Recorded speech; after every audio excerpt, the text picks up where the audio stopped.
कर दोस्तों, स्वागत है एक बार फिर से हमारे यूट्यूब चैनल में। और देखिए, बिहार के मुसलमानों की बदनसीबी देखिए। बिहार के मुसलमानों को जो वो बदनसीब, उनको बदनसीब मैं इसलिए कह रहा हूँ। इनको देखिए, ये हैं जीतन राम मांझी। इनके मात्र चार विधायक हैं, मात्र 4 विधायक हैं। इसके राहुल गांधी, उनसे इनकी बात चल रही है। अब बात कौन चल रही है, आप पूरा विस्तार से समझिए। आप खुद ही अपने आप को ठगा हुआ, जो मुसलमान है बिहार का, अपने आप को ठगा हुआ महसूस करेगा कि हम किस तरीके के बेवकूफ़ हैं। वो जो 4 एमएलए जो AIMIM के पैसे लेके बिक गए, वो किस तरीके के, कितने बड़े बेवकूफ़ हैं।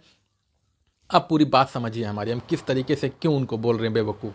दरअसल बात ये है कि अभी ये जो जीतन राम मांझी हैं, ये कि आप हमको अगर मुख्यमंत्री का पद देंगे, मुख्यमंत्री की कुर्सी देंगे, तो हम महागठबंधन में आने के लिए राज़ी हैं। आप बात समझ रहे हैं। इनके सिर्फ मात्र 4 विधायक हैं। अब जो मुसलमान ये कहता है कि AIMIM 4 विधायक, 5 विधायक, एक लोकसभा जीत के क्या कर लेगी, उनके लिए मेरा ये साफ संदेश है कि आप इनसे सीखिए। ये जीतन राम मांझी हैं, इनसे सीखिए आप। इससे पहले भी ये बिहार के CM रह चुके हैं। इनके पास कोई भी विधायक नहीं था, फिर भी ये विधायक CM रह चुके हैं। और AIMIM के 5 विधायक थे। अब 5 विधायक अगर वो टोटल आज AIMIM के खाते में होते, उनकी पार्टी में होते, अगर वो बिके ना होते, तो आज उनकी वैल्यू, लोग हमें इस बात पे कमेंट करके ज़रूर बताइए कि उनकी वैल्यू कितनी होती। अब बताइए कि अगर वो बिक के चले गए, 4 विधायक बिक गए हैं, आज उनकी मट्टी के बराबर वैल्यू, मट्टी के बराबर उनकी इज्जत नहीं है। वो अपने समाज में जाने के लायक नहीं है।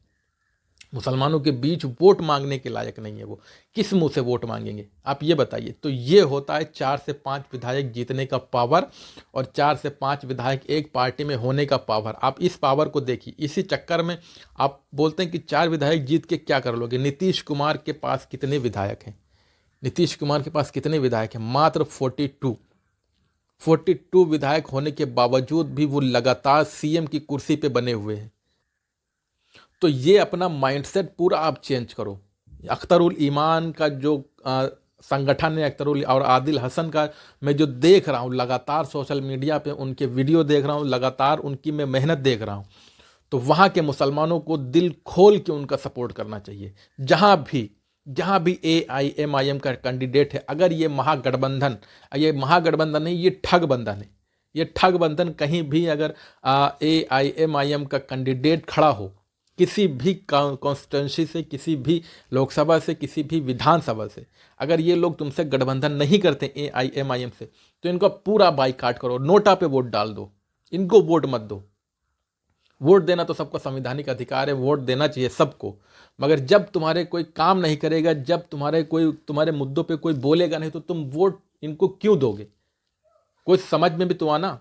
आप अख्तरुल ईमान को देखिए, वो गली गली घूम घूम के लोगों को अवेयरनेस कर रहे हैं, लोगों को गली गली समझा रहे हैं कि किस तरीके से तुम्हारे वोट का गलत इस्तेमाल हुआ है। आदिल हसन रास्ते रास्ते जा के लोगों को समझा रहे हैं कि किस तरीके से तुम्हारे साथ गलत हो रहा है। कोई भी मसला होता है, ये जितनी भी सेकुलर पार्टियां हैं, ये सारी खामोश हो जाती हैं, कोई नहीं बोलता है। मैं कितने बार देखो, मैं पिछले 1 महीने से देख रहा हूँ अख्तरुल ईमान ज़मीनी तौर पे कितनी ज़बरदस्त तरीके से काम कर रहा है। मात्र वो 30,000 वोट से हारा था। अख्तरुल ईमान लोकसभा सीट में सिर्फ 30,000 से वोट से हारा था।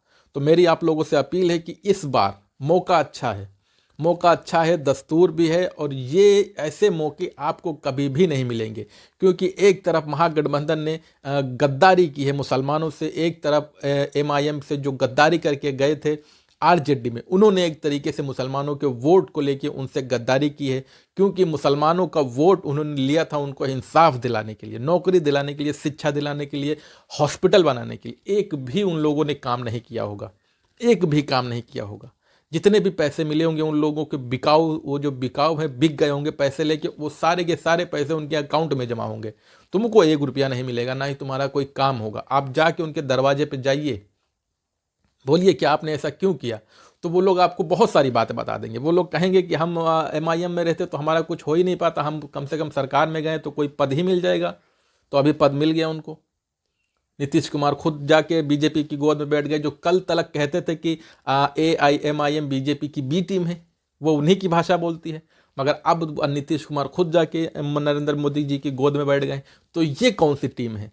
ये मुसलमानों को कभी सोचा है कभी मुसलमानों ने?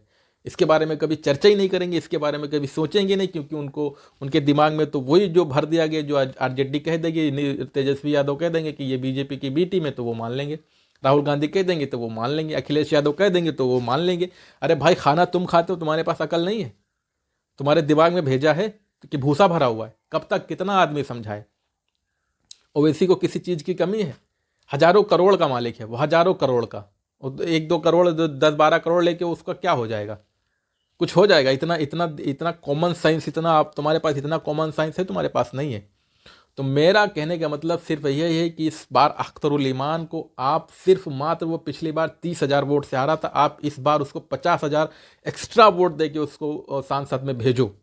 ये तुम्हारे लिए बहुत बेहतरी होगी। जब तक कि अख्तरुल ईमान सीमांचल से वो सांसद में नहीं जाएगा, तब तक के सीमांचल का कोई भी भला करने के लिए आगे आएगा ही नहीं, क्योंकि सीमांचल की जो पॉपुलेशन है, सीमांचल की जो आबादी है, वो मुस्लिम बहुल है। और मुस्लिमों का आजकल काम करना या उनके सपोर्ट में आना कितना ज़्यादा कठिन हो गया है इन सेकुलर पार्टियों के लिए, ये किसी से छुपा हुआ नहीं है। तो मेरी बात को बहुत गौर से सुने, मेरी बात पे ध्यान दें।